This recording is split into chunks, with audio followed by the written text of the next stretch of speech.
रोजगार और सोने में तेजी। कमजोर रोजगार आंकड़ों के बाद ब्याज दरों में बढ़ोतरी को टाल सकता है फेड। सोने में भी 1% का उछाल। और गिरावट के साथ हुई चीन के बाजारों की शुरुआत। अप्रैल में एक्सपोर्ट इंपोर्ट के कमजोर आंकड़ों का असर। एसजीएक्स निफ्टी ऊपर से फिसला मगर अब भी 30 अंक की बढ़त। वोकहार्ड्ट और टाइटन के कमजोर नतीजे शुक्रवार बाजार बंद होने के बाद। आज नजर आएगी ग्रासिम रिलायंस कैपिटल के नतीजों पर भी, जो आए बाजार बंद होने के बाद ही। और आज आएंगे एचयूएल के तिमाही नतीजे। एल्स्टॉम इंडिया और करियर पॉइंट के नतीजों का भी बाजार को रहेगा इंतजार। डायग्नोस्टिक चेन थायरोकेयर टेक्नोलॉजीज की आज दमदार लिस्टिंग की उम्मीद। इशू को मिला जबरदस्त रेस्पॉन्स, 74 गुना सब्सक्राइब।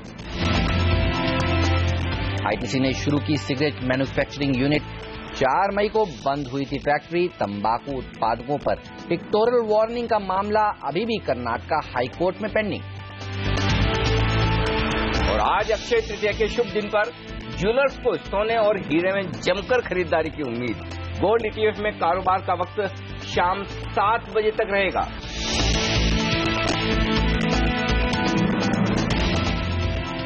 और हफ्ते की अच्छी शुरुआत होने के संकेत हैं दुनिया भर के बाजारों से। और शुक्रवार के सेशन में भारतीय बाजारों में निचले स्तर से अच्छी रिकवरी। एफआईज की बिकवाली का दबाव हुआ है कम। क्या ये तीनों मिलकर बाजार को हरे निशान में रख पाएंगे? क्या निफ्टी 7,800 और उसके पार निकलने की कोशिश करेगा? ये है बड़ा सवाल, इसका लेंगे जवाब। नमस्कार, मार्केट काउंटडाउन में आप सबका स्वागत है।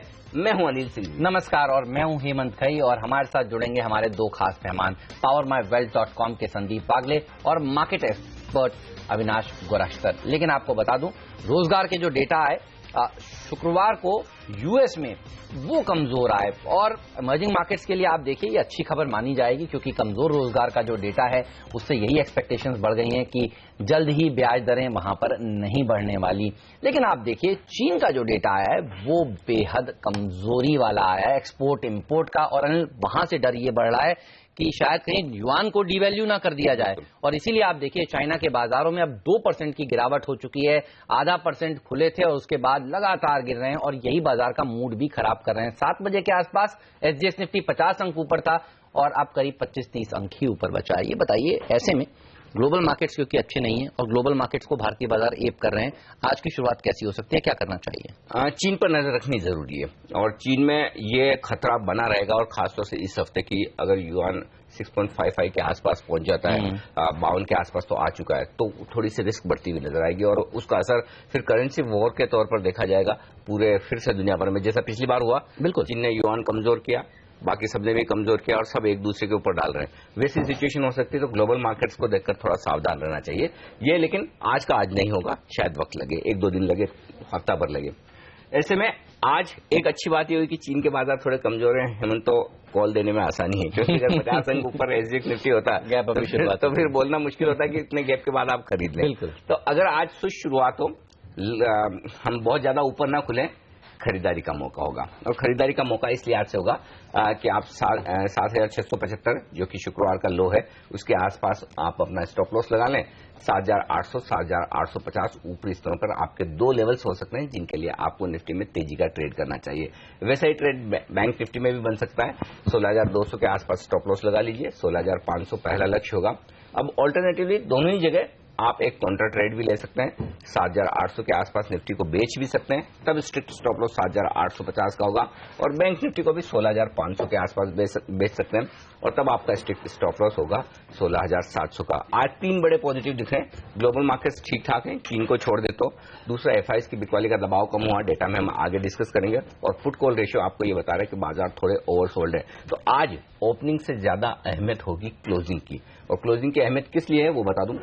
जब तक 7,700 के नीचे क्लोज नहीं होता है बाजार, तब तक बहुत घबराने की जरूरत नहीं है। तब तक आप ये मानकर चलें कि 7,700 के आसपास इसके नीचे शॉर्ट कवरिंग का सहारा मिलेगा।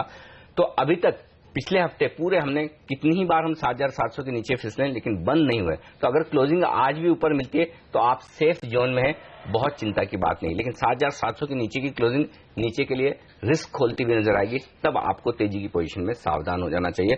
तो ओपनिंग से ज्यादा क्लोजिंग पर फोकस।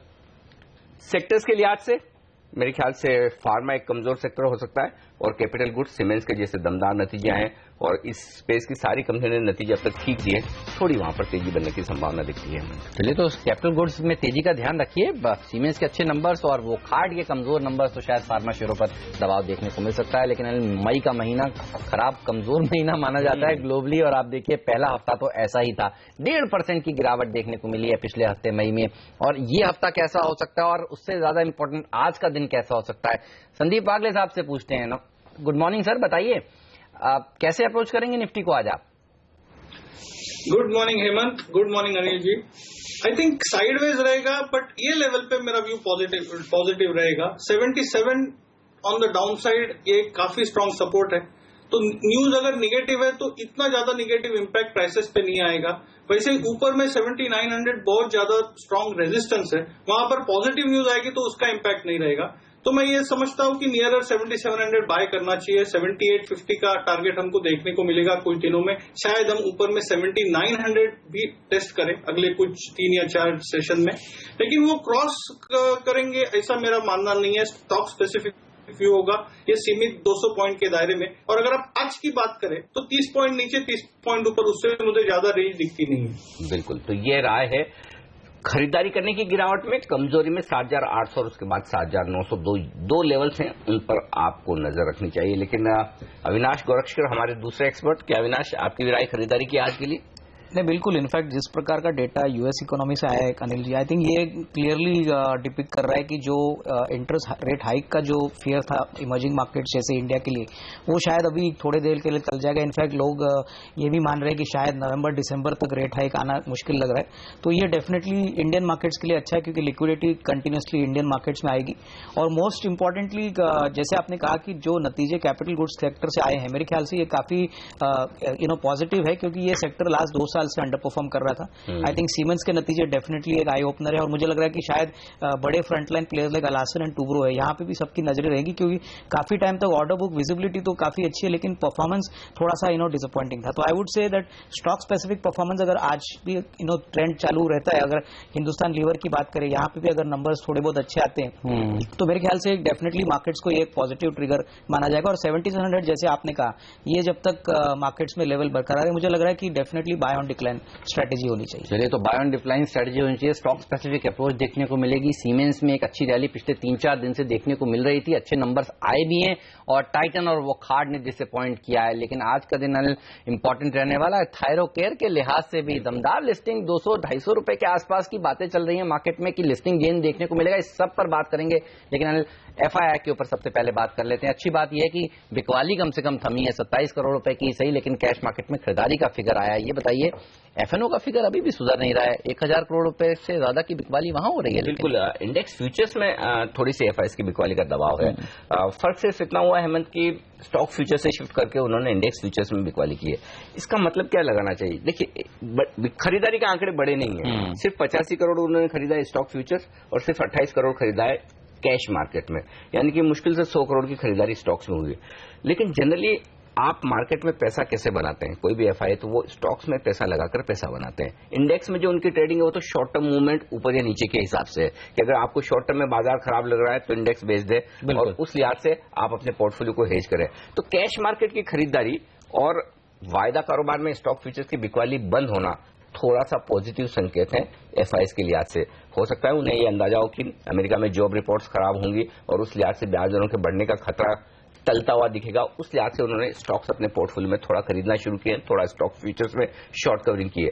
लेकिन बाजार के शॉर्ट टर्म मूव को लेकर वो अभी भी थोड़ा सा अनिश्चित है, तो सामने इंडेक्स फ्यूचर्स बेच रहे हैं। इंडेक्स फ्यूचर्स में भी इंटरेस्टिंग बात है कि शुक्रवार के सेशन में देखिए उनकी तरफ से बिकवाली थोड़ी सी निफ्टी फ्यूचर्स में हुई है, न कि बैंक निफ्टी में। तो बैंक निफ्टी में निचले स्तरों से थोड़ी थोड़ी खरीदारी आती हुई दिख रही है, और 16200 16300 को हम बैंक निफ्टी पर एक स्ट्रॉन्ग सपोर्ट भी मानकर चल रहे थे। तो इंटरेस्टिंग है डेटा, लेकिन बैलेंस्ड है। सिर्फ सेंटीमेंट के लिहाज से देखें तो वाकई में ये समझना चाहिए कि पिछले हफ्ते में शुक्रवार के सेशन में राहत वाले डेटा है, जिससे थोड़ा सा ट्रेडर्स आज हफ्ते की शुरुआत अच्छे नोट पर कर सकते हैं। खासतौर पर पुट कॉल रेशियो जो बस 0.75 के आसपास आया है, इस पर भी अनिल से पूछेंगे कि यहां से बाउंस दिखाने के लिए ये डेटा भी आज मदद करेगा। लेकिन पहले आपको बता दें हमारे एक्सपर्ट्स क्या कह रहे हैं, कौन से स्टॉक्स में आज तेजी या मंदी करके पैसा बनाने का पूरा मौका है। संदीप बताइए, आपका टॉप पिक क्या है आज के लिए? हेमंत, मैं India bulls real estate, IBR real estate recommend करूंगा। ये स्टॉक ने दो इंपॉर्टेंट रेजिस्टेंस है अराउंड 70-72 वीकली रेजिस्टेंस, उसको क्लियरली ब्रेक किया है, ब्रेकआउट जिसको हम कहते हैं, और वो भी वॉल्यूम्स के साथ। पिछले 2 हफ्ते से वॉल्यूम बहुत ज्यादा है, तो ये संकेत है कि कहीं ना कहीं अच्छी खासी मूव अगले कुछ 1 या 2 दिन की बात नहीं करूंगा मैं, 1 या 2 हफ्ते की बात करूंगा, और 10 से 12% शायद 15% का अपसाइड मुझे दिखता है ये स्टॉक में। तो मैं ये 73 के स्टॉप लॉस से रिकमेंड करूंगा और मेरा टारगेट होगा 84। पिछले हफ्ते का सेक्टर में सबसे अच्छा प्रदर्शन दिखाने वाला शेयर रहा इंडिया बुल्स और आईबुल रियल शुक्रवार के सेशन में और सीरीज में पहला वो स्टॉक है जो वायदा कारोबार के बैन में भी आया है। तो आज देखना होगा किस तरह का रुझान होता है। लेकिन अविनाश, आपकी नजर कहाँ है, क्या खरीदेंगे आप आज? आई थिंक अनिल जी, जैसे मैंने कहा कि कैपिटल गुड्स में ट्रेंड पॉजिटिव हो चुका है, तो I think one should not ignore frontline stocks like Larsen and Toubro. मुझे लग रहा है कि क्लियरली मार्केट्स एक्सपेक्ट कर रही है कि जिस प्रकार की मैनेजमेंट कमेंट्री आएगी, और obviously first quarter of FY17 ज्यादा इंपॉर्टेंट रहेगा, but compare to Q3 Q4 मेरे ख्याल से काफी बेहतरीन आना चाहिए। तो लार्सन एंड टुब्रो पर जरूर नजर रखिए, क्योंकि ये पूरा स्पेस आज शायद लाइमलाइट में हो, क्योंकि सीमेंस ने जिस प्रकार के नतीजे दिए, मेरे ख्याल से इसका जो स्पिल ओवर इफेक्ट है वो पूरे सेक्टर पे देखने को मिलेगा। LNT पर रखिए नजर, अच्छी तेजी स्टॉक में देखने को मिल सकती है आज के दिन। ये राय हमारे एक्सपर्ट आपको दे रहे हैं अविनाश, और संदीप कह रहे हैं इंडिया बुल्स रियल एस्टेट पिछले हफ्ते का स्टार परफॉर्मर, ये हफ्ता भी अच्छा प्रदर्शन दिखा सकता है। और कौन से पिक्स हैं इस पर बात करेंगे दोनों ही एक्सपर्ट से, लेकिन अनिल सबसे पहले FNO का क्यू, और उसमें सबसे इंपॉर्टेंट पुट कॉल रेशियो लग रहा है ओवरसोल्ड है मार्केट। कुछ हद तक है, बिल्कुल है, और कम से कम ये रेशियो ये बताता है कि आपको 7,700 के नीचे मंदी नहीं करनी है, अनलेस कि 7,700 के नीचे क्लोज हो। और इसलिए मैंने ये कहा कि शुरुआत में ओपनिंग से ज्यादा क्लोजिंग अहम है। जब तक आप 7,700 के नीचे कितनी ही बार चले जाएं और बंद न हो, इसका मतलब साफ संकेत मिल रहा है कि उन लेवल्स के आसपास नई मंदी की पोजीशन नहीं बन रही है, बल्कि पुरानी जो मंदी की पोजीशन से लोग उसे काटने के मूड में ज्यादा है। अब दिक्कत की बात एक ही है, बाजार बढ़ क्यों नहीं रहा है? क्योंकि फ्रेश खरीदारी नहीं होती दिख रही है। और हेमंत, बड़ा इंटरेस्टिंग दिख रहा है एक चीज कि जब बाजार नीचे जा रहा है तो शॉर्ट सेलर्स का प्रेशर उतना नहीं है जितना प्रेशर तेजी करने वाले ट्रेडर्स की तरफ से अपनी तेजी की पोजीशन कम करने का है। और आज अगर बाजार ऊपर जाएगा तो भी मुझे नहीं लग रहा कि कोई बहुत बड़ी खरीदारी आ जाने वाली है। आज शॉर्ट सेलिंग की वजह से ऊपर जाएगा, तो इंटरेस्टिंग है कि ट्रेडर्स बाजार को अपने हिसाब से मूव कर रहे हैं। और 50-55 पॉइंट की शुक्रवार को भी हमने देखा, निफ्टी में निचले स्तरों से रिकवरी देखने को मिली है, तो ये एक और अच्छी बात है। तो हो ये रहा है, जैसा आप खुल रहे हैं फर्स्ट हाफ में जैसा मुंह दे रहे हैं, सेकंड हाफ में उसके विपरीत कर रहे हैं। अब जहां तक डेटा का सवाल है, 0.79 ये पुट कॉल रेशियो है, और सीरीज में पहली बार 0.8 के नीचे put call ratio closing basis पर आया है। तो थोड़ा और अगर कम नीचे आ जाए 0.75 0.77 की रेंज में, तब तो आंख बंद करके खरीदारी का भी मौका बनता है, न सिर्फ शॉर्ट कवरिंग का बल्कि खरीदारी का भी बनता है, वो भी हो सकता है। लेकिन इस रेशियो के दम पर आपको एक बार बाजार में मंदी में नहीं रहना चाहिए, निचले स्तर पर यह संकेत तो साफ आ रहा है। तो क्लोजिंग के लिए 7,700 पर जरूर नजर रखें। बैंक निफ्टी में 16,000 शेयरों की ओपन पोजीशन बढ़ी है, वहीं निफ्टी में कम हुई है। तो बैंक निफ्टी थोड़ा सा बेहतर मजबूती के संकेत शुक्रवार को देता हुआ नजर आया। तो आज भी बाजार के डायरेक्शन के लिए आप बैंक निफ्टी पर ज्यादा नजर रखें। अब ऊपरी स्तर पर कितना जा सकता है, 2 लेवल अहम आ रहे हैं, जो अभी थोड़ी देर पहले संदीप भी टेक्निकली बोल रहे थे। वायदा कारोबार के डेटा के हिसाब से भी वही आते हैं। 7,800 पहला लेवल है और 7,900 दूसरा। जिस तरह से पोजीशंस वहां पर बनी है, 7,800 के ऊपर निकल कर टिक गए हेमंत, तो फिर 50 से 100 पॉइंट की तेजी बहुत अच्छे से बन सकती है। आज क्लोजिंग अगर 7,800 के ऊपर मिल जाए तो फिर कल जिस तरह से एक अच्छी शॉर्ट कवरिंग आने की संभावना बनती है जो बाजार को 100 पॉइंट ऊपर ले जा सकती है। तो 7,800 ऊपर की तरफ की लेवल है, 7,700 नीचे की तरफ। चलिए, तो हम आपको कुछ ही देर में ये भी बताएंगे कि हमारे 5 टेक्निकल एक्सपर्ट्स क्या राय दे रहे हैं, निफ्टी को किस तरह से ट्रेड करना चाहिए। लेकिन आज स्टॉक ऑफ द डे तो साफ तौर पर रह सकता है थायरो केयर का ही। आप देखिए जिस तरह से करीब 74 गुना सब्सक्राइब हुआ था, 225 गुना HNI कैटेगरी में, 9 गुना रिटेल में, 73 टाइम्स QIB में, सब रिकॉर्ड इसने तोड़ दिए। ये बताइए आज लिस्टिंग का रिकॉर्ड टूटेगा, 225 रुपए से ऊपर की लिस्टिंग होगी, क्योंकि एक्सपेक्टेड तो यही है, होगी 225 के ऊपर होनी चाहिए। मेरा मानना है कि शायद 240-250 रुपए ऊपर तक 700 रुपए के आसपास लिस्टिंग हो, उतनी संभावना तो बनती है। और वहां पर मुनाफा वसूल कर लेना चाहिए क्या? देखिए हेमंत, सिंपल चीज है, आपको 50% से ज्यादा मुनाफा पहले दिन मिलता है। मैं ये नहीं कह रहा कि ये स्टॉक खराब है, लेकिन उस लेवल पर जाने के बाद स्टॉक महंगा हो जाएगा, और महंगा होने की वजह से आपको एक बार प्रॉफिट बुक कर लेनी चाहिए। लेकिन अगर आप ये सोचते हो कि बहुत ज्यादा गिरावट हो जाएगी, वैसा लगता नहीं है। तो ओवरऑल अच्छी लिस्टिंग है। अगर 250 रुपए ऊपर लिस्ट हो जाए प्रीमियम, तो फिर वहां पर प्रॉफिट बुकिंग कर लेने में समझदारी है, और फिर इंतजार करें, हो सकता है 20-25 और बढ़ जाए, 250 की जगह 250 हो जाए, 20-25 रुपए उसको भी कमाने दीजिए जो पहले दिन आपको एग्जिट दे रहा है तो थोड़ा पैसा तो उसका भी बनना चाहिए। तो अच्छी लिस्टिंग पर एक मुनाफा वसूली बनती है। जबरदस्त लिस्टिंग की एक्सपेक्टेशन है इस शेयर में। 10 बजे CNBC आवाज के साथ जरूर जुड़िएगा और हम आपको 9:45 बजे के आसपास ये भी बताएंगे कि कितने ऊपर एग्जैक्ट बाजार डिस्कवर कर रहा है लिस्टिंग स्टॉक की होगी। तो इस पर नजर आज साफ तौर पर होने वाली है। लेंगे एक छोटा सा ब्रेक, कहीं मत जाइए। ब्रेक के बाद आपको बताएंगे 5 टेक्निकल एक्सपर्ट्स की क्या राय है, निफ्टी को आज किस तरह से ट्रेड करना चाहिए आपको।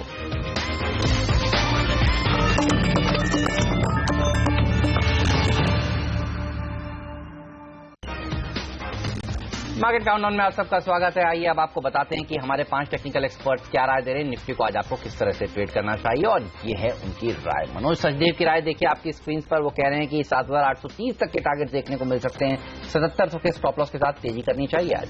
खरीदना चाहते हैं कुणाल सरावगी भी निफ्टी को, और 7820 का उनका लक्ष्य। स्टॉप लॉस थोड़ा नीचे 7650 पर। और कुणाल के साथ रजत भी हैं, वो भी कह रहे हैं कि खरीदारी करिए। टारगेट उनका 7775 है। 7689 का एक स्टॉप लॉस भी जरूर रखें।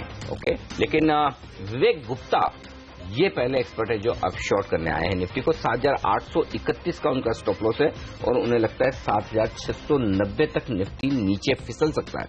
तो पहले हैं और आखिरी भी हैं, क्योंकि एक प्रभाकर भी कह रहे हैं कि तेजी ही करिए। वो कह रहे हैं कि 7850 तक के टारगेट्स आपको देखने को मिल सकते हैं। 7640 का स्टॉप लॉस रखना चाहिए। तो 5 में से 4 एक्सपर्ट्स तेजी में, 1 मंदी में। ओके, और इस लिहाज से अगर आप रेंज देखें हेमंत तो बहुत साफ दिख रही है निफ्टी की।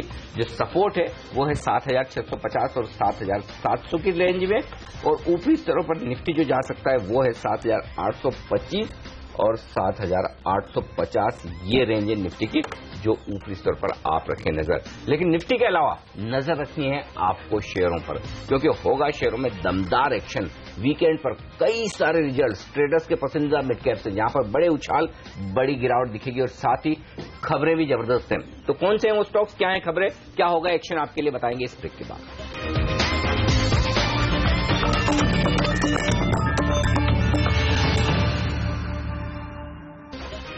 मार्केट काउंटडाउन में आप सबका स्वागत है। वक्त हो गया अब ये जानने का कि कौन सी ऐसी कंपनियां हैं जिन्होंने बाजार बंद होने के बाद शुक्रवार को और शनिवार को अपने नतीजे पेश किए, और वो खबरें के दम पर आज शेयर एक्शन में रहेंगे। आइए आपको बताते हैं आज के टॉप 5 स्टॉक। सरकारी बैंकों के नतीजों की शुरुआत की है आंध्रा बैंक ने। बेहद खराब नतीजे। जी हां, मुनाफा 185 करोड़ से घटकर रह गया है 50 करोड़ के आसपास। अब एसेट क्वालिटी बहुत ही बुरी रही है। मार्जिन ठीक है, भले ग्रोथ एनपीए बढ़े 7% से बढ़कर 8.4%, और नेट एनपीए भी बढ़कर आए हैं। यहां पर लगभग 3.9% से बढ़कर 4.6%, यानी कि 70 बेसिस पॉइंट की बढ़त हुई है नेट एनपीए में, और 140 बेसिस पॉइंट की बढ़त हुई है ग्रोस एनपीए में, और ये दोनों ही आंकड़े खराब है।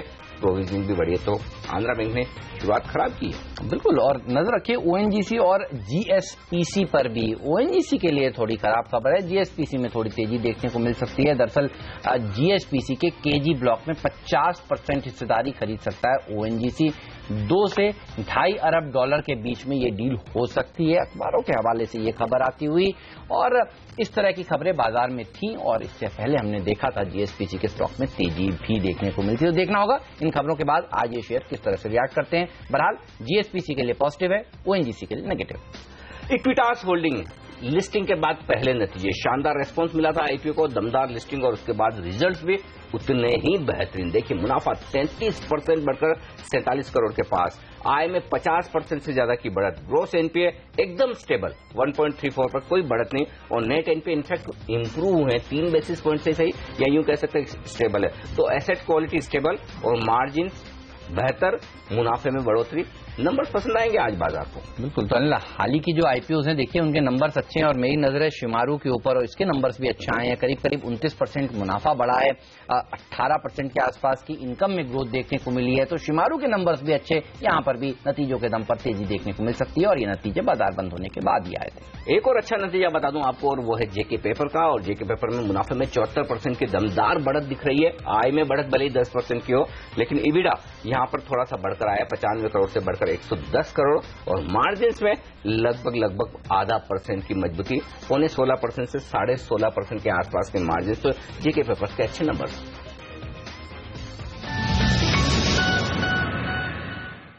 चलिए, तो हमारे फंडामेंटल और टेक्निकल एक्सपर्ट तो हमारे साथ हैं ही, लेकिन वायदा कारोबार की रणनीति देने के लिए अब एलकेपी सिक्योरिटीज के डेरिवेटिव एक्सपर्ट गौरव बिस्सा भी हमारे साथ कार्यक्रम में शामिल हो चुके हैं। गौरव, बताइए, 7,700 के नीचे फिसलेंगे या 7,800 के पार निकलेंगे आज? Good morning. दोनों ही सूरतें काफी कम है, अगर पॉसिबिलिटीज देखी जाए तो काफी कम है, क्योंकि 7,700 में जो एक काफी इंटरेस्टिंग फैक्ट जो उभरते हुए आ रहा है वो ये है कि अगर आप सीरीज के स्टार्टिंग में देखेंगे तो आपको 7,700 पुट में सबसे अधिक मात्रा में कॉन्सेंट्रेशन था पुट सीरीज में, और जब निफ्टी 7,700 के करीब आ रहा था तब भी उसमें सबसे अधिक मात्रा में कॉन्सेंट्रेशन था। तो जो राइटर्स थे उनका फिर भी थोड़ा कॉन्फिडेंस था कि नहीं, निफ्टी प्रोबेबली एक डिप लेके वापस एक अच्छी उछाल दे सकता है। तो वो लिहाज से मुझे लग रहा है 7,700 काफी अच्छा सपोर्ट है। 7,680 7,700 ऑन दी अदर हैंड 7,850 एक बार टेस्ट करने की जरूर उम्मीदें हैं कि अब लग रहा है कि एक बार 7,850 टेस्ट जरूर करेगा। आज मुश्किल है, लेकिन मुझे लग रहा है 1 या 2 दिनों में आपको वो देखने मिल सकते हैं। ऑलराइट, चलिए, तो ये राय निफ्टी पर, बैंक निफ्टी पर राय पूछेंगे अपने एक्सपर्ट्स की, बाकी के पिक्स भी आपके सामने पेश करेंगे, और कई शेयर हैं जिन्होंने अपने नतीजे पेश किए हैं। खासतौर पर नजर होगी टाइटन और वोकहार्ट के खराब नंबर्स के बाद आज ये दोनों शेयर किस तरह से खुलते हैं, सब पर बात होगी एक छोटे से ब्रेक के बाद।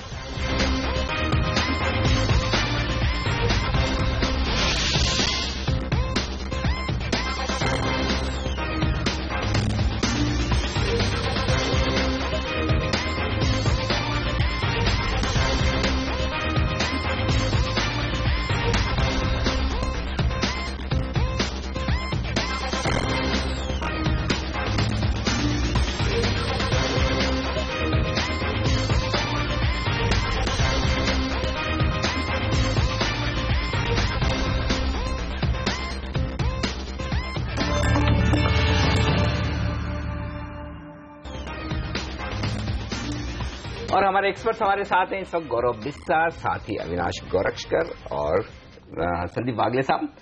आगे बढ़े उससे पहले एक बैंक निफ्टी पर फटाफट राय ले ली जाए, क्योंकि रिकवरी बैंक निफ्टी में भी कल शुक्रवार को निचले स्तर से अच्छी आती दिखी है। कहीं कहीं ऐसा लग रहा है गौरव कि 16,200 के आसपास सपोर्ट लेने की कोशिश कर रहा है बैंक निफ्टी पर। इस वक्त क्या ट्रेड बनता है, क्या लेवल्स आप देख रहे हैं? देखिए, सपोर्ट एक जरूर उभरते हुए आ रहा है 16,200 के करीब, लेकिन मेरा ये मानना है जब तक 16,500 सस्टेन नहीं करेगा प्रेशर हमेशा निफ्टी में रहेगा। तो आज अगर ओपनिंग होती है, गैप अप ओपनिंग होती है 16,400 या 16,450 तक भी आता है, लेकिन ट्रेड अगर नीचे ही हो रहा है तो मुझे लग रहा है फिर 1 या 2 दिन में प्रेशर दे सकता है और वो निफ्टी में भी प्रेशर एग्जर्ट करेगा। तो अगर किसी को सेफ ट्रेडर है तो उनको मैं सलाह ये दूंगा कि आप 16,500 के ऊपर बाय कीजिए, टारगेट होगा 16,900 का, 17,000 का, और इसमें आप स्टॉप लॉस 16,300 16,250 का रख सकते हैं। और अगर 16,500 नहीं सस्टेन कर रहा है तो प्रेशर आना मुझे लग रहा है काफी पॉसिबल है। ऑलराइट, चलिए, तो ये राय बैंक निफ्टी पर, लेकिन बागले साहब राय आपसे टाइटन पर लेना चाहता हूं। देखिए, नंबर्स तो इनके कमजोर आए हैं। शुक्रवार को हमने देखा था इस स्टॉक में सेकेंड हाफ में तेजी बनी थी, 14.5% मुनाफा घटा है, 1.5% गिरावट आय में देखने को मिली है। दरअसल जो स्ट्राइक हुई थी ज्वेलर्स की, उसका खामियाजा इनको भुगतना पड़ा और वहां से करीब 200 करोड़ रुपए का नुकसान इस कंपनी को हुआ है। टाइटन कौन से इंपॉर्टेंट लेवल्स हैं नीचे में जहां पर नजर होनी चाहिए? आज गिरावट के साथ ये खुल सकता है। हेमंत, 350 डाउनसाइड में ब्रेक नहीं करेगा ऐसा मुझे लगता है, और अगर वो ब्रेक करता है तो फिर ये स्टॉक 330 तक भी जा सकता है। वो एक क्रूशियल लेवल है। On the upside 370 372 may be 375 एक स्ट्रॉन्ग रेजिस्टेंस है जो मुझे अपसाइड में भी ब्रेक होते हुए नहीं लगता है। ओके, क्या राय रखते हैं आप टाइटन पर? अविनाश? इनफैक्ट अनिल, जैसे मार्केट एक्सपेक्ट कर रहा था वैसे ही नतीजे वीक आ गए, और मुझे लग रहा है आने वाले क्वार्टर्स में भी जिस प्रकार का डिमांड सिनारियो है, मुझे लग रहा है थोड़ी सी दिक्कत रहेगी। इनफैक्ट मुझे पता नहीं वीआरएस पे इन्होंने क्या कमेंट्री दी है, लेकिन आई थिंक क्लियरली वीआरएस इसलिए दिया है क्योंकि ये कहीं ना कहीं अपने कॉस्ट थोड़ी सी कम करना चाहते हैं। लेकिन टीबीजेड और टाइटन दोनों ही खराब नतीजे, और उसके बाद वायदा कारोबार में अगर किसी को एक ट्रेड लेना हो तो क्या टाइटन शॉर्ट किया जाए गौरव, या फिर पीसी ज्वेलर्स?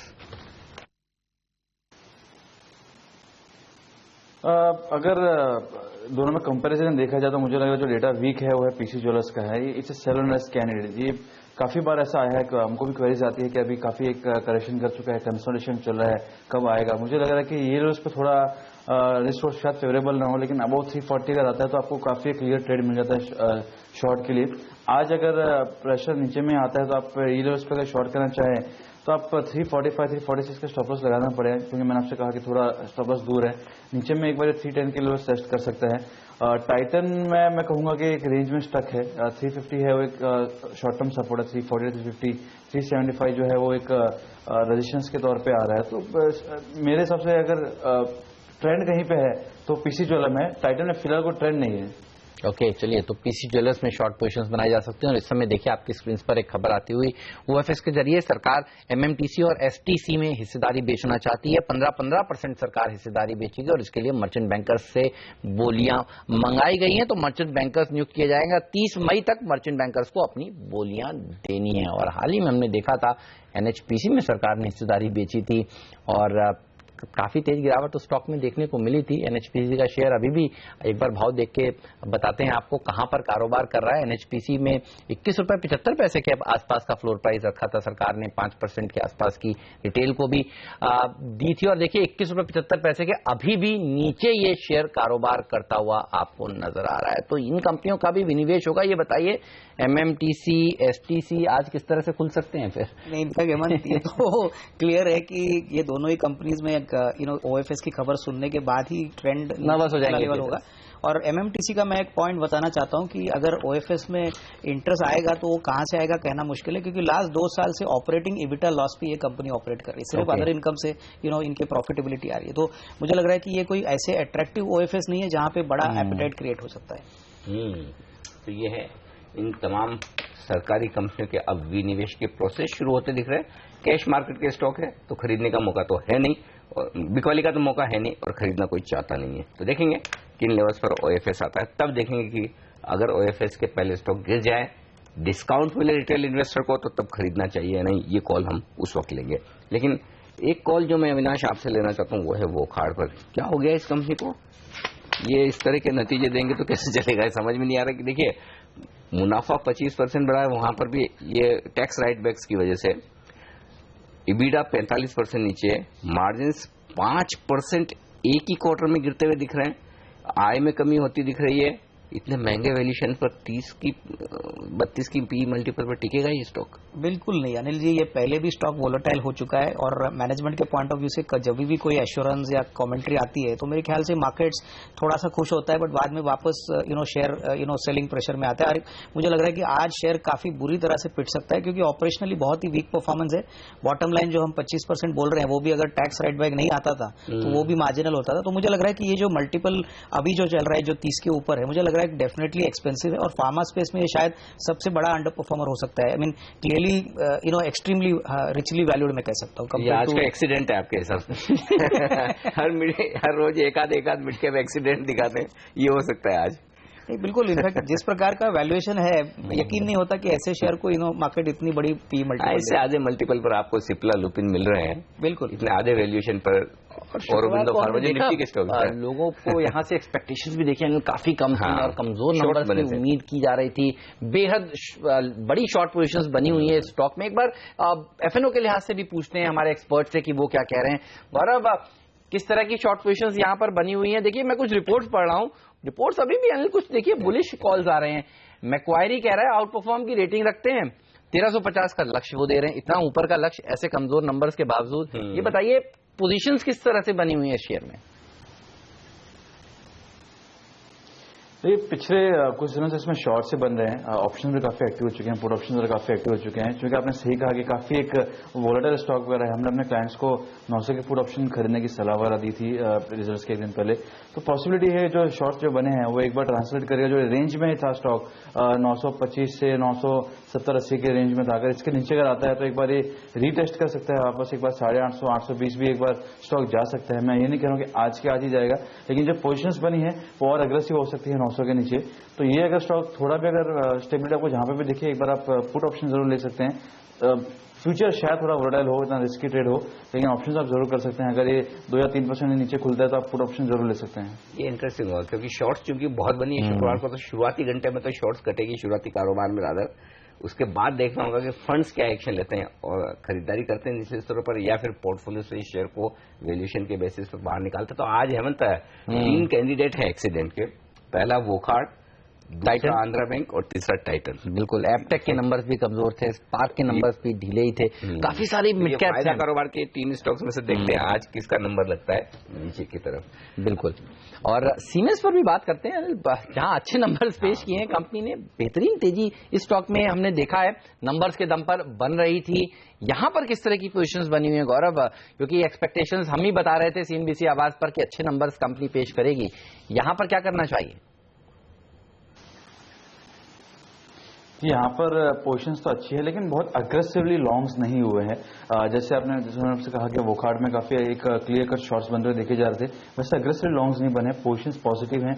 तो यहाँ से स्टॉक एक उम्मीद दिखा सकता है कि आपको एक अच्छा रेट एक जंप देखने मिले। तो 1180 1190 काफी स्ट्रॉन्ग जोन है जहां से हमने देखा कि थोड़े बहुत अनवाइंडिंग के बाउट्स ऑफ अनवाइंडिंग चालू हो जाते हैं। तो यहाँ से अगर सस्टेन करता है 1180 1190 उसके ऊपर अगर आप लेते हैं तो 40-50 रुपीज का अपसाइड इजीली आप एक्सपेक्ट कर सकते हैं, उससे ज्यादा भी हो सकता है। लेकिन 20 रुपीज के स्टॉप लॉस से 1160 1165 के स्टॉप लॉस से आप बाय कर सकते हैं अबाउ 1185 1190, और आपको इसमें टारगेट्स आपको 1240 1250 तक भी देखने मिल सकते हैं। अविनाश, आपकी क्या राय है सीमेंस पर? क्योंकि जिस तरह से देखिए मार्जिन्स में बढ़त हुई है 1.5% के आसपास की, ऑर्डर बुक बहुत स्ट्रॉन्ग दिख रही है और ये लगातार दूसरी, अच्छा ये ऐसा नहीं फ्लूक में हुआ है कि एक बार कर दिया अगली बार फिर क्या होगा, ये लगातार दूसरी तिमाही है जब सीमेंस ने बहुत तगड़े मार्जिन्स दिखाए, बहुत अच्छी इंप्रूवमेंट दी है। क्या लगता है आपको खरीदारी का मौका है 1200 रुपए के आसपास भी? नहीं, मुझे लग रहा है बिल्कुल है, क्योंकि अगर हम 2 क्वार्टर से इबिटा मार्जिन की इंप्रूवमेंट देखें, overall top line, order book visibility की देखें, और मोर इम्पोर्टेंटली अनिल जी यहाँ पे स्टॉक इतना भी लिक्विड नहीं है। इनफैक्ट मेरे ख्याल से एमएनसी सीमेंस है वो ज्यादातर इसमें मेजरली स्टेक होल्ड करती है, तो यहाँ पे डेफिनेटली गिरने की तो डेफिनेटली कोई चांस नहीं लग रहा है। और अगर गिरावट थोड़ी सी भी अगर आती है तो मेरे ख्याल से क्लियरली पोर्टफोलियो कैंडिडेट रहेगा। तो आई वुड प्रेफर दैट अगर नेक्स्ट 12 मंथ्स की बात करें तो मुझे लग रहा है अभी भी अच्छी बढ़त पॉसिबल है, क्योंकि मार्केट शायद देखेगा कि फर्स्ट 2 क्वार्टर्स में अच्छी इंप्रूवमेंट आई, अगर और एक क्वार्टर अच्छा आता है तो ऐसे कंपनीज को मल्टीपल री रेटिंग मिलने से और भी स्टॉक में बढ़त मिल सकती है। बिल्कुल। चलिए, तो सीमेंस के नतीजे अच्छे रहे, मुनाफा 9.5% बढ़ा, टोटल इनकम 5.25% बढ़ी है। इस स्टॉक में हमारे एक्सपर्ट्स कह रहे हैं ध्यान तेजी का ही आपको रखना चाहिए। ब्रेक के बाद हमारे एक और एक्सपर्ट मानस जायसवाल हमारे साथ जुड़ेंगे, और कई शेयर हैं जहां पर नजरें हमारी बनी रहेंगी, जो शेयर आज नतीजों के बाद रिएक्शन दिखाएंगे। लेकिन नजर रखिए एसजीएक्स निफ्टी पर करीब 7 बजे के आसपास 50 अंक के आसपास की तेजी यहां देखने को मिल रही थी, लेकिन देखिए चाइना के मार्केट्स अब 1.5% नर्म है, हालांकि ये भी कुछ देर पहले 2% की नरमी दिखा रहे थे, थोड़ा सा सुधरे हैं। और एसजीएक्स निफ्टी अभी भी करीब हाई से आधा कारोबार कर रहा है, लेकिन तेजी में है ये कहना चाहिए। इस सब पर बात होगी ब्रेक के बाद।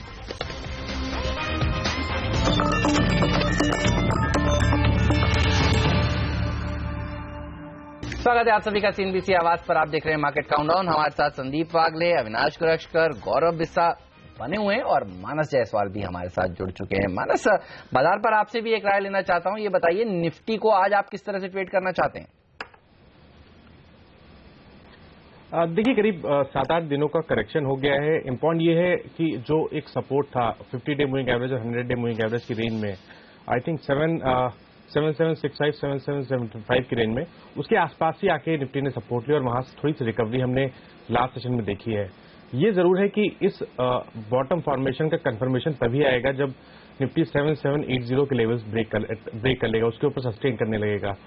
बट फिर भी जिस तरह के पैटर्न बने हैं और जिस तरह का मोमेंटम है, मैं समझता हूं कि एक लॉन्ग कॉल लेना चाहिए जिसमें आपके स्टॉप लॉसेस जो रीसेंट लो है उसके नीचे रहेंगे 7675 के नीचे, और मैं उम्मीद करता हूं कि 7835 जो कि 50% रिट्रेसमेंट लेवल है पूरे क्रैक का जो हमने रिसेंटली देखा है, उसको निफ्टी टेस्ट कर सकता है। तो मेरी राय में तो बिल्कुल खरीदारी की राय रहेगी और स्टॉप लॉस 7675 के नीचे रहेंगे। ओके, तो ये है राय निफ्टी पर। लेकिन आंध्रा बैंक, गौरव, वायदा कारोबार के ट्रेडर्स के लिए बताइए यहां पर क्या ट्रेड बनेगा? क्योंकि अच्छी बात जो मैं देख रहा हूं ये कि शुक्रवार के सेशन में स्टॉक हरे निशान में बंद हुआ, यानी कि मंदी का मौका बचा है लोगों के लिए, ऐसा लगता है। नंबर्स बेहद खराब है, खासतौर से मुनाफा तो चलिए ठीक है 185 करोड़ से घट के 50 करोड़ के आसपास रह गया, वो ठीक है, लेकिन एसेट क्वालिटी इतनी खराब हुई है, नेट एनपीए बढ़ गए हैं, ग्रोस एनपीए बढ़ गए हैं, तो इसका मतलब साफ है कि सरकारी बैंकों में नतीजों की शुरुआत आंध्रा बैंक की तरफ से तो खराब होती हुई दिखी, खासतौर से मिड कैप बैंक्स में। ये बताइए शॉर्ट करना चाहिए इन लेवल्स पर?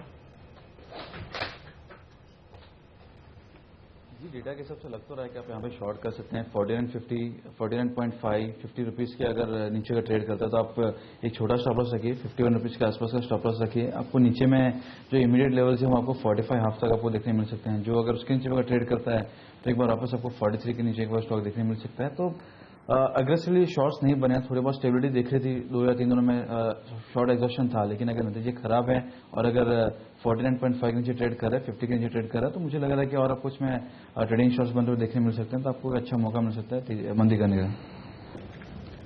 ऑलराइट, चलिए, तो ये रहा है आंध्रा बैंक पर। लेकिन अभी तक हमने आपको कई कंपनियां बताए जिनके नतीजे आए हैं और इन नतीजों के बाद ब्रोकरेज हाउसेस की क्या व्यूज निकल कर आ रहे हैं। नियति हमारे साथ जुड़ चुकी हैं बताने के लिए। नियति, बताइए, टाइटन और दूसरे कंपनियों के ऊपर ब्रोकरेज हाउसेस का क्या व्यू बन रहा है? जाहिर सी बात है, टाइटन ने जिस तरह से खराब नंबर पेश किए, सारे ही ब्रोकरेजेस ने डाउनरेट किया है। टारगेट प्राइस भी घटाया है, वहीं ईपीएस अनुमान भी घटाया है। नोमुरा मेंटेन कर रहा है अपने रिड्यूस यानी बिकवाली करने की सलाह, और टारगेट प्राइस इन्होंने 307 रुपए का कर दिया है अब घटा करके, जो कि मौजूदा भाव से 16% का डाउनसाइड दिखा रहा है। अगले 2 साल के ईपीएस अनुमान इन्होंने 11% और 13.5% घटा दिए हैं। सीएलएसए का सबसे खराब टारगेट है टाइटन पर, मेंटेन कर रहे हैं अपनी बिकवाली करने की सलाह। टारगेट प्राइस इन्होंने 295 का कर दिया है। 19 से 20% की मौजूदा भाव से गिरावट आ सकती है, और अगले 2 साल का ईपीएस अनुमान भी इन्होंने 4% घटा दिया है। क्रेडिट स्विस, एक्सिस कैप, तमाम जितने भी ब्रोकरेजेस हैं उन्होंने सभी ने अपने टारगेट प्राइस घटाए हैं टाइटन पर, और एफआई 17-18 यानी अगले 2 साल के ईपीएस अनुमान 9 से 10% दोनों ही घटा रहे हैं। मैक्वारी ने वॉकहार्ट के ऊपर टारगेट प्राइस घटाया है। आउट परफॉर्म की रेटिंग हालांकि इन्होंने मेंटेन की है। खराब नंबर्स थे, 1530 का इनका लक्ष्य था, जिसे इन्होंने घटा करके 1350 का कर दिया है। मगर ग्रासिम को अपग्रेड कर रहे हैं सारे ही ब्रोकरेजेस। सीमेंट सेक्टर पे काफी बुलिश है। डॉयचे बैंक मेंटेन कर रहा है अपनी निवेश करने की सलाह। टारगेट प्राइस 4650 का था, जिसे बढ़ा करके 4700 का कर दिया है।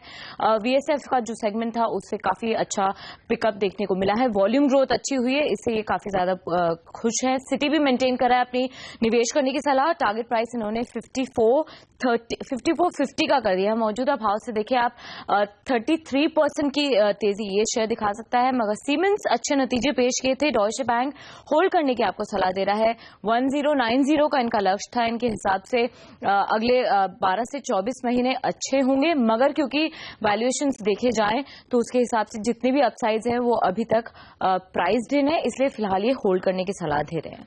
ओके, तो ये स्टॉक्स हैं जहां पर आज एफआईज की रिपोर्ट्स के दम पर दिखेगा एक्शन। बताएंगे आपको कैसा एक्शन होता है। शुक्रिया नीति, ये तमाम रिपोर्ट्स हम तक पहुंचाने के लिए। लेकिन एक और स्टॉक जो एक्शन में रह सकता है वो है अरविंद लिमिटेड। एक खबर में पढ़ा था, सिक्वाया कैपिटल की एक स्टेक खरीदने की योजना बना रही है Arvind limited, e commerce company FreeCultr में।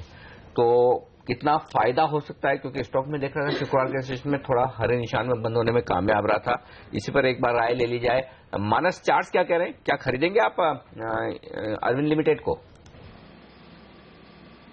मैं अभी नहीं खरीदूंगा। देखिए, इम्पॉर्टेंट ये है कि फरवरी में जब स्टॉक ने 200 दिनों का मूविंग एवरेज ब्रेक किया था, उसके नीचे गया था, उसके बाद से लगातार 200 दिनों का मूविंग एवरेज एक हर्डल की तरह दिखने लगा है।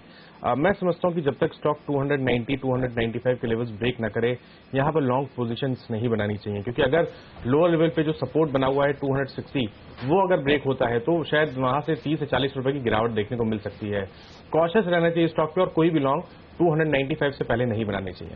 ऑलराइट, चलिए, तो कॉशियस रहिए इस शेयर पर। ये राय अरविंद पर निकल कर आ रही है, लेकिन आप नजर रखिएगा रिलायंस कैपिटल के स्टॉक पर भी। जी हाँ, शुक्रवार को बाजार बंद होने के बाद इनके भी नंबर्स आए हैं। आप देखिए, इनकम में करीब 20% का इजाफा देखने को मिला और 76% मुनाफा भी इनका बढ़ा है। मार्जिन्स भी बढ़े हैं, 46.9% से बढ़कर 51.5% हो गए हैं।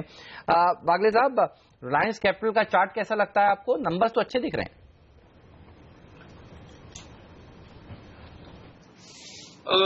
हेमंत, इमीडिएटली रेंज बाउंड है।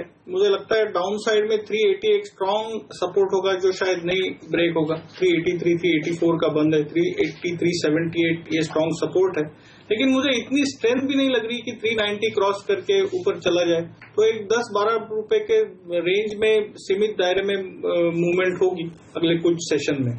सीमित दायरे में कारोबार करेगा, थोड़ी तेजी बन सकती है इन नतीजों के दम पर। लेकिन लेंगे एक छोटा सा ब्रेक, और ब्रेक के बाद मेरे पास लंबी लिस्ट है, ढेर सारे स्टॉक्स है जो आज एक्शन में रहने वाले हैं।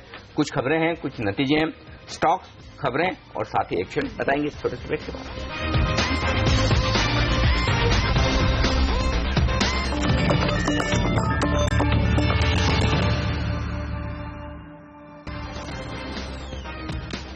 एक्सपर्ट्स हमारे साथ है संदीप वागले साहब, मानस जायसवाल, गौरव बिस्सा और साथ ही अविनाश गोरक्षकर भी। एक स्पेस पे देख रहा था अविनाश जी, पेपर स्टॉक्स, यहाँ पे इतने बढ़िया बढ़िया रिजल्ट्स कहाँ से आ रहे हैं? जेके पेपर और दूसरा ओरिएंट पेपर। दो पेपर स्टॉक्स ने इस वीकेंड पर नतीजे बड़े जबरदस्त नंबर्स हैं दोनों ही कंपनी के।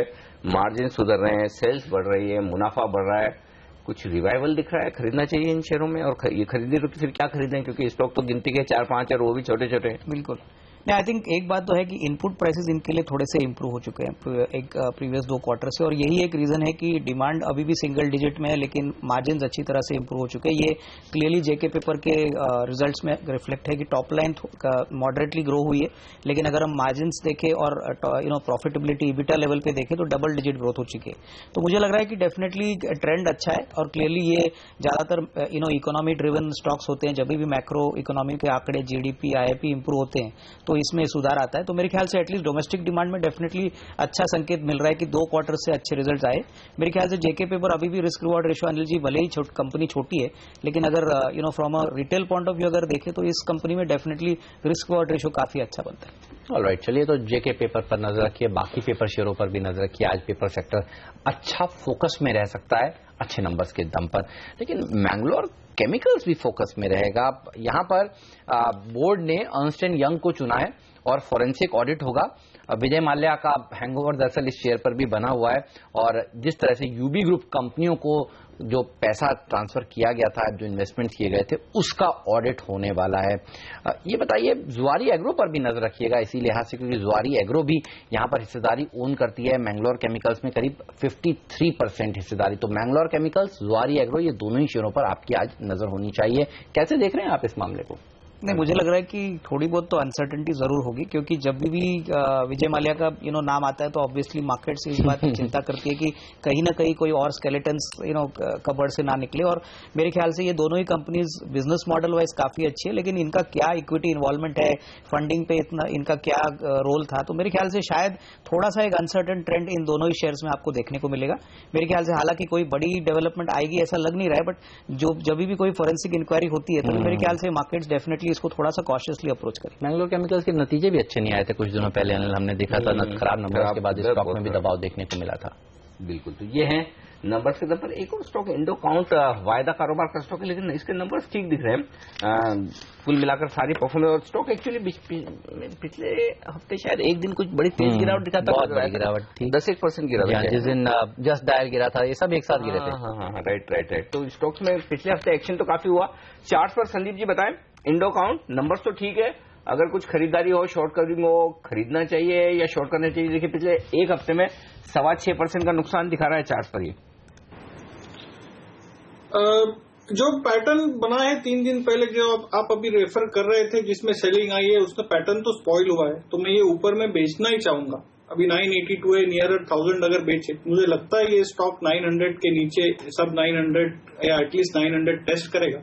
तो 900 to 1000 ये रेंज रहेगा। नियर 1000 बेचिए, 1020 का स्टॉप लॉस रखिए, और 900 880 का टारगेट अगले कुछ हफ्तों में मिलना चाहिए। गौरव, आईटीसी के शेयर पर बताइए, आज क्या तेजी हो सकती है?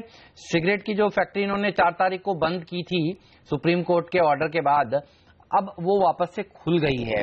नए सिरे से जो 85% पिक्टोरल वार्निंग दिखाने की बात सरकार ने कही है, उसको अमल में लाने के लिए इन्होंने फैक्ट्री को बंद किया था, और अब जो नए डिब्बे आएंगे सिगरेट के, उसमें वो लागू होगा। नया जो बात कही गई है, 85% हिस्से में एक डरावनी सी पिक्चर दिखाई जाए और कहा जाए कि सेहत के लिए काफी खराब है तंबाकू का सेवन। आज एक रैली देखने को मिल सकती है क्या आईटीसी में, क्योंकि पिछले कुछ दिनों में खराब खबरों पर दम पर काफी बड़ा प्रेशर देखने को मिला है? देखिए, ये स्टॉक फिलहाल अभी रेंज में है, 300 सपोर्ट है, 330 332 जो है काफी रेजिस्टेंस है। तो इसमें जो असली एक्शन शुरू होगा वो 335 स्पॉट लेवल्स के ऊपर ही होगा। तो अगर आज तेजी आ भी आती है तो एकदम शॉर्ट टर्म के लिए मैं कहूंगा 320 के ऊपर अगर सेशन होता है तो आपको एक 7-8 रुपीज का या 10 रुपीज तक आपको 1 या 2 दिनों में देखने मिल सकता है अपसाइड। तो अगर 10 rupees is what people are looking for, तो आप वो कर सकते हैं। लेकिन जो असली एक्शन है वो मुझे लग रहा है 335 के ऊपर जाएगा, और उसके otherwise every rice would be sold into. तो मुझे लग रहा है कि यहाँ पे अगर किसी को करना है तो 1 या 2 दिन का ट्रेड लीजिए, जल्दी से इसमें पोजीशन बनाइए, प्रॉफिट आ रहा है एग्जिट कर दीजिए, क्योंकि ऊपर में प्रेशर आना इसमें काफी मुनासिब है।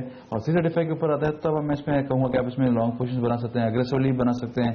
जब आपको 355 360 तक के लेवल्स आपको देखने मिल सकते हैं, और एक छोटा 327 328 का स्टॉप लॉस कर सकते हैं।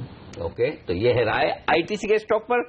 लेकिन एक छोटा सा ब्रेक, लेकिन आईटीसी के साथ साथ बाकी सिगरेट स्टॉक्स पर भी नजर रखिए। गॉडफ्रे फिलिप्स, वीएसटी जो उस दिन आईटीसी के साथ साथ गिरे थे, रिकवरी होगी तो वहां भी होगी। तो तमाम आईटीसी का पैक, सिगरेट बनाने वाली कंपनियों का पैक आज आपके एक्शन में रडार पर होना चाहिए।